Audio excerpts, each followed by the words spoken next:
Opa!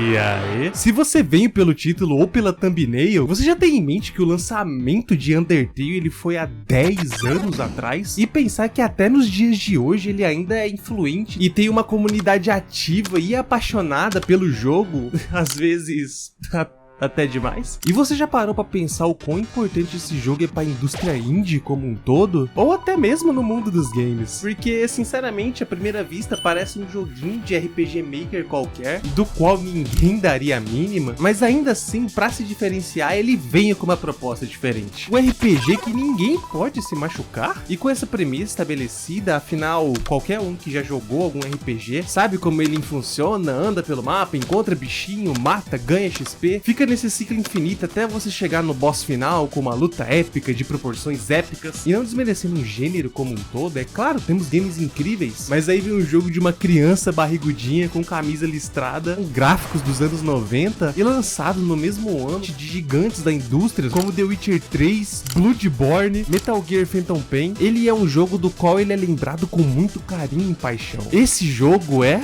Undertale.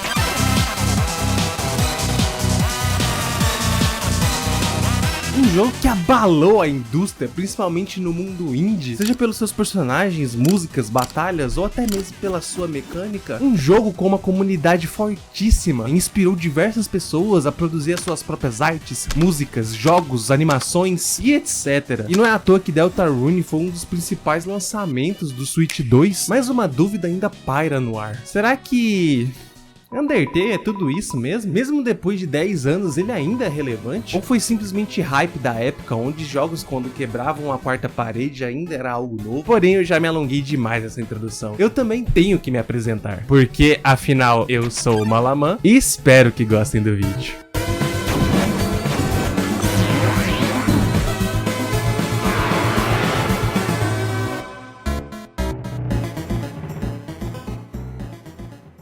Primeiro eu quero falar um pouco da produção de Undertale. A gente pode citar dois nomes responsáveis, sendo o primeiro Temi Change, e eu espero que eu tenha pronunciado certo. A principal pela produção da arte de Undertale, fez coisas como a logo de Undertale, animações, design de personagens como Papyrus e a Undyne, e fez visuais lindíssimos como o da loja, os backgrounds das fases como o do castelo ou do núcleo, até as artes que são contadas no início e no final do jogo, mas sobre ela mesma, infelizmente não se tem muita coisa na internet, então essa parte sobre a vida dela e a participação vai ficar um pouco de lado, mas eu não poderia deixar de citar a sua extrema importância para a produção desse jogo. Porém, apesar de tudo, ainda se tem uma coisa sobre ela na internet, é de que ela era amiga antes de muito tempo de produzir Undertale, do qual foi o principal responsável, tanto como escritor, como músico, como artista e programador. Foi ele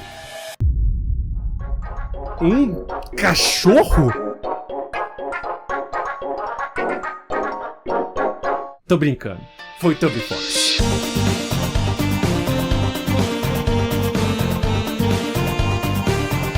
Undertale is a RPG, a Japanese-style role-playing game where you don't have to fight anything. Toby Fox, um norte-americano com 33 anos, principal responsável por Undertale e Deltarune, e a sua história começa lá nos anos 2000, quando ele era um pequeno Tobyzinho. Também há poucas evidências sobre a sua infância na internet, porém uma das coisas que se tem é de quando ele começou a jogar uma das principais inspirações de Undertale.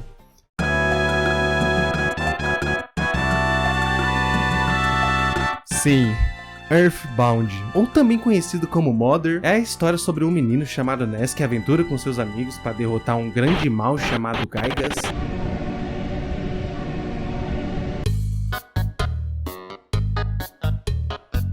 Sendo um dos principais percussores do gênero de RPG, dá pra ver claramente que foi uma baita inspiração, tanto pela forma de se movimentar, ou de se conhecer ou conversar com os NPCs, ou até mesmo pela sua música.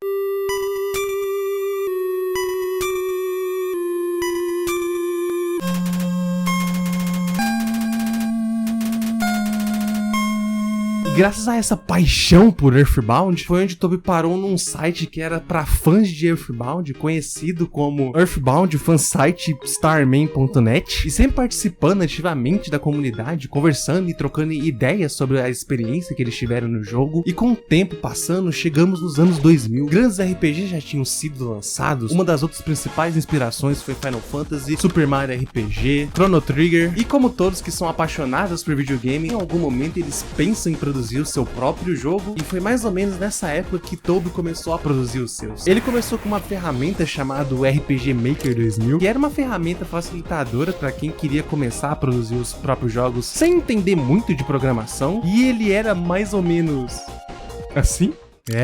Realmente são outros tempos, né? E foi aí que ele começou a brincar de programar, começando a produzir os seus próprios jogos, que muitos deles nem chegaram a ver a luz do dia, e Toby Fox foi adquirindo cada vez mais para produzir a sua grande obra. I tried to take elements of from every single Mother game. I wanted the sad stuff from Mother 3, I wanted the goofy fun stuff from Earthbound, and I wanted the weird mysteriousness that Mother has. E pulando para o seu ensino médio, com o conhecimento que ele adquiriu durante esses tempos que ele ficava produzindo jogos e brincando, e ele começou a produzir hack runs para um dos seus jogos favoritos, Earthbound. Mas eu aposto que você deve estar se perguntando, provavelmente deve estar mesmo, e o que é uma hack run? Podemos dividir o termo em dois, que é ROM, que é uma sigla para Read Only Memory, que é basicamente um arquivo que é uma cópia digital de um jogo antigo, que era a memória física de um console que armazenava os dados permanentemente. Ou seja, era um arquivo que ficava dentro dos cartuchos de NES, SNES, Mega Drive e etc. E o hackear vem de hackear mesmo. Com a internet ficando cada vez mais acessível, esse tipo de arquivo foi ficando mais fácil de se encontrar. E diversas pessoas começaram a alterar as ROMs de seus jogos favoritos, como gráficos, níveis, adicionar ou tirar músicas. Você podia fazer o que você quiser. E Toby Fox foi um deles, produzindo as suas hack ROMs para Earthbound, onde a qual a mais famosa que ele teve foi a hack ROM de Halloween, que aliás... Sim, foi daqui que saiu a tão famosa Megalovania. E Toby já tinha uma certa relação com música, porque quando ele era pequeno ele tinha aulas de trompete e piano. Porém ele nunca avançou muito, foi mais no ensino médio que ele começou a desenvolver mais, porque foi quando ele voltou para essas aulas. E foi também produzindo músicas para jogos até a sua faculdade. E foi quando ele conseguiu a sua fama um pouco nichada, através de suas hack runs. Também ele foi um dos principais compositores da música de uma webcomic chamada Homestuck, do qual ela é muito grande e não ficou famosa no Brasil, então nem vale a pena citá-la aqui. Porém, está faltando o principal de Undertale, onde surgiu a ideia de um RPG que não se pode machucar ninguém. E não foi Mother, não foi Final Fantasy, e eu duvido você adivinhar de onde é. Tá pegando? Tá sacando o que é? Opa, franquia errada. É a predecessora dela, chamada Shin Megami Tensei, mais uma franquia de RPG criada pela Atlus de muito tempo atrás, sendo que lá tinha a opção de se conversar com o demônio que estava enfrentando, porém lá não se podia resolver as coisas conversando. Ainda assim, tinha as mesmas mecânicas padrões de RPG, de matar, ganhar XP, mas Toby queria produzir um jogo que se pudesse conversar com o seu inimigo. Mas e o combate do jogo, a parte do coração que você desvia diversos golpes? A principal inspiração é...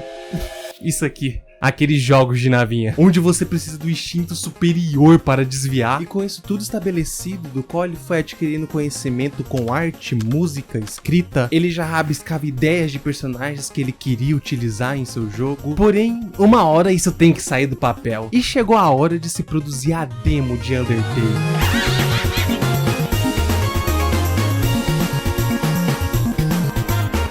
Não se tem uma data exata de quando ele começou a produzir, mas o que se tem, como todo projeto indie, ele precisa de dinheiro. Ele lançou a sua ideia no Kickstarter em 23 de maio de 2013, junto com uma demo, pegava a parte das ruínas inteiras, inclusive até a batalha com a Toriel, e ele pediu singelos $5.000. E graças à sua fama e com sua demo jogável, ele acabou arrecadando 10 vezes mais esse valor. E apesar da campanha ter sido um sucesso, o Undertale ainda não caiu no coração do povo. Então conseguiu passar a sua base de fãs, com o tempo foi de pouco a pouco aumentando, com seu lançamento prometido para o verão de 2014. Mas como todo projeto, ele nunca sai da data que ele é estimulado, sendo lançado em setembro de 2015. E quem diria que Undertale iria se tornar o que tornou?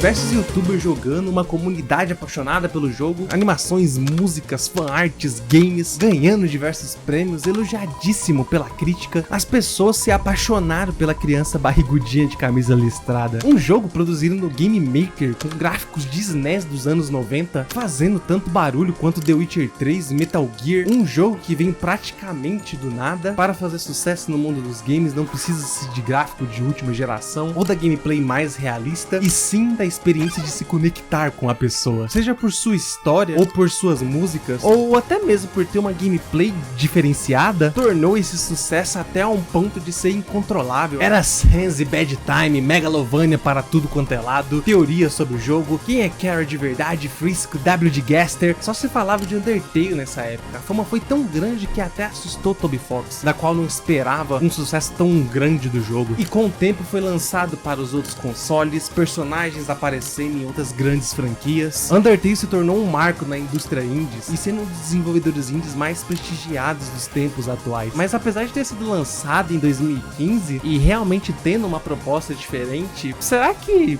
ele é tudo isso? Por isso eu resolvi rejogá-lo e contá-lo a minha opinião para vocês. E sabe, eu pensei muito enquanto eu tava escrevendo esse roteiro, e junto de todas as anotações que eu fiz na minha agenda, eu resolvi destacar certos pontos ao invés de abordar a experiência como um todo. Pensando em você que faz muito tempo que você jogou ou que nunca experienciou Undertale, eu recomendo ir você ter essa experiência e depois voltar nesse trecho aqui no vídeo que vai estar com o timestamp separado. E caso você não se importe, vamos continuar.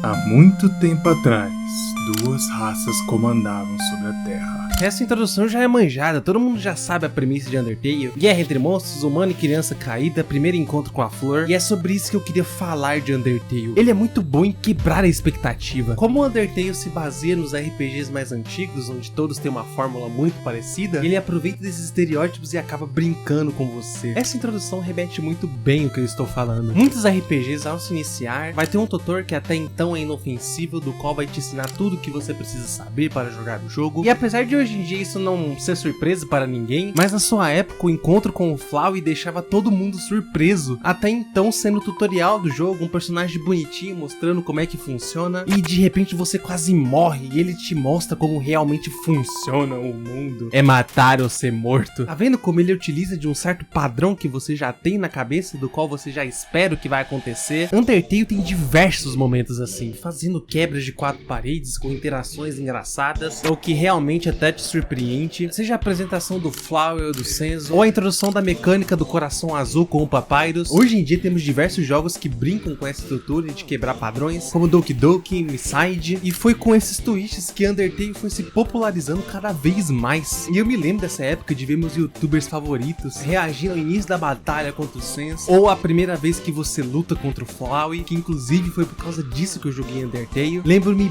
bem de quando meu amiguinho chegou assim: "Ô mano, vou compartilhar a tela pra você, se liga no que eu tô enfrentando." Mano, mas que porra é essa? Mas um jogo ele não se vive só de plot twists, né? Undertale ele é legal de se jogar? Bom, a resposta é depende. Parabéns, Malaman, muito conclusivo da sua parte.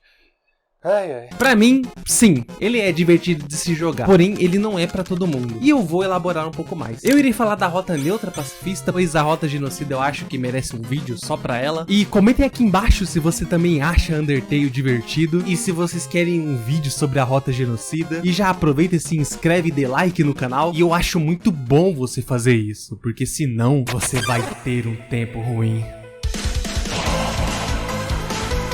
A estrutura de Undertale se consiste em explorar e batalhar, mas vamos falar por partes. Sobre a exploração de Undertale, uma coisa é fato, você tem que comprar o humor do Toby Fox, porque boa parte do jogo você irá ficar falando com os NPCs, tanto quanto os principais, quanto os randolas que tem por aí, e a maioria desses diálogos é uma piadinha, tanto com o personagem em si, ou com o jogo como um todo, ou até mesmo falando coisas que são nada com nada. E nesses momentos, o seu humor vai definir muito a experiência, porque como acaba variando de humor para humor, acaba se tornando-se divertido para algumas pessoas, ou até mesmo muito chato para outras, e isso é praticamente metade do jogo. Mas o jogo também ele não tem só comédia, também tem momentos como esse.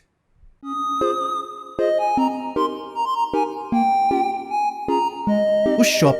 Sabe, quando eu entrei nessa loja, eu fiquei parado por um momento, só observando essa arte e ouvindo sua música, sentindo um conforto tão gigantesco, tanto pela música ou por essa ilustração riquíssima, com esse contraste lindo entre o laranja e o roxo, ou a arte bonitinha para cada itemzinho feito no fundo da loja, ou até a iluminação batendo na lojista. E o porquê de eu ter escolhido esse momento? Undertale é lotado de momentos assim, contrastando com a comédia, seja com uma arte simples ou quando uma música te toca, a sensação de aventura e descobrimento com a música das ruínas, ou até mesmo a estranheza do laboratório verdadeiro. Undertale, ele sabe te marcar quando tem que te marcar. E isso funciona para as batalhas também? Bom, sim e não. As batalhas de Undertale também é uma coisa diferente dos RPGs habituais, da qual você inicia um combate e entra numa tela, no qual você torna um personagemzinho e começa a desviar dos projéteis. Bom, como estou focando na rota neutra / pacifista, toda batalha se torna um certo tipo de enigma, e eu resolvi chamar essas batalhas de Action Puzzles.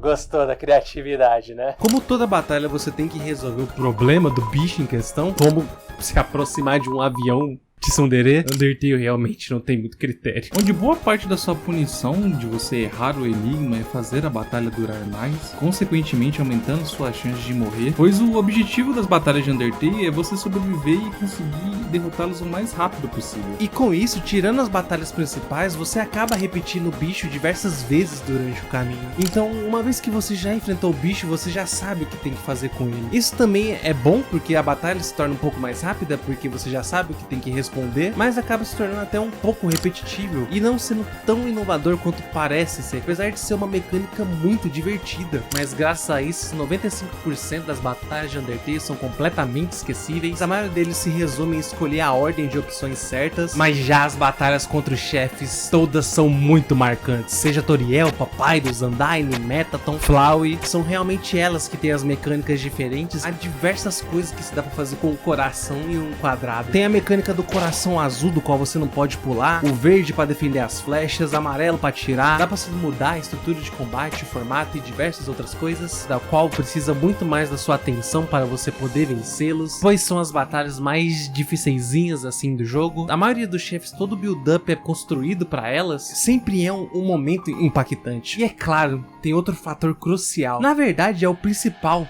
do jogo inteiro, a música. Sabe quando dizem que a música mexe com você de uma forma que você não sabe explicar bem o porquê? Ela faz você dançar, sentir, ela é capaz de te levar a momentos em que você só se recorda quando escuta, e com jogos não é diferente. Muitos jogos são reconhecidos pelas suas trilhas sonoras. E vocês querem um exemplo?